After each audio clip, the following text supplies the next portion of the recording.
Nah, jadi apa sih NUS Scholarship itu? Gitu. Nah, NUS Scholarship itu merupakan beasiswa yang disediakan oleh universitasnya atau NUS-nya yang merupakan banyak fakultas itu menawarkan beasiswa penuh seperti itu. Jadi biasanya kalau di NUS itu nggak ada semacam satu scholarship yang terpusat gitu, karena biasanya di tiap-tiap fakultas mereka udah dikasih otoritas sama kampus untuk mengalokasikan scholarship atau bahkan mengelola funding atau endowmentnya seperti itu.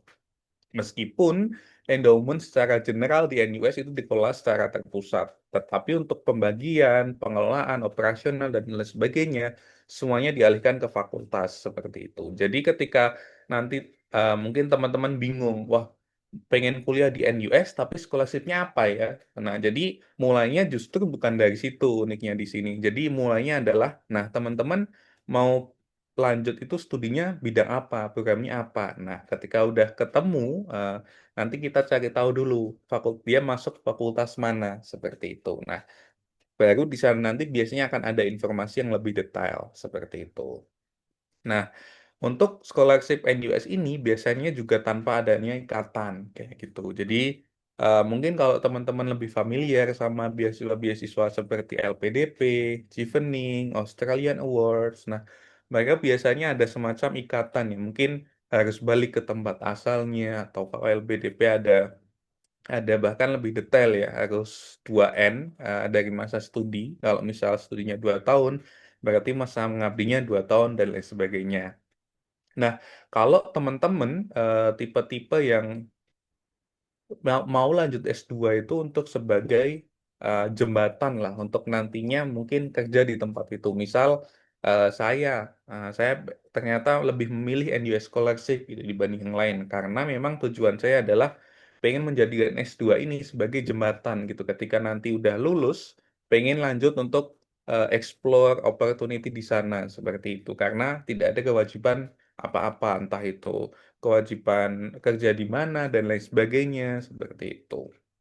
Nah, ini kenapa di sini bilangnya biasanya karena memang ada beberapa beasiswa di NUS itu kadang ada ikatannya gitu. Misal ada kalau nggak salah itu ada scholarship untuk S1 itu dari pemerintah Singapura.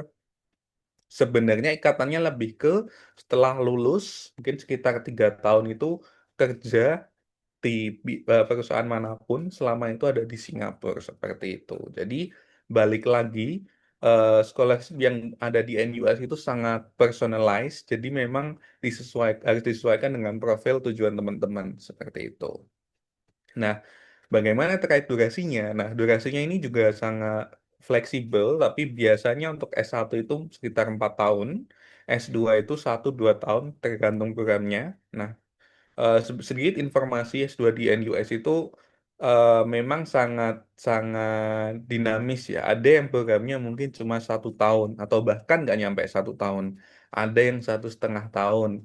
Ada yang 1,5 tahun tapi bisa nambah, tapi nambahnya semacam internship, tapi dihitungnya 1 semester seperti itu. Jadi totalnya 2 tahun. Ada juga yang full akademik 2 tahun gitu. Seperti program yang saya jalani di Master of International Affairs seperti itu. Dan untuk S3 biasanya itu 4 atau 6 tahun kayak gitu. Nah untuk S3 ini juga juga fleksibel juga sebenarnya karena ada yang tipenya dapat beasiswa tapi ada kewajiban gitu. Misal menjadi teaching assistant. Ada yang S3 yang ternyata khusus buat riset aja. Jadi teman-teman nggak ada kewajiban untuk entah jadi teaching assistant atau dan lain sebagainya kayak gitu. Jadi intinya NUS Scholarship itu sangat sangat dinamis, sangat sangat unik gitu. Jadi teman-teman memang pertama harus tahu dulu gitu jurusannya apa. Ketika udah tahu, kita nanti cek gitu di fakultasnya dan lain sebagainya gitu.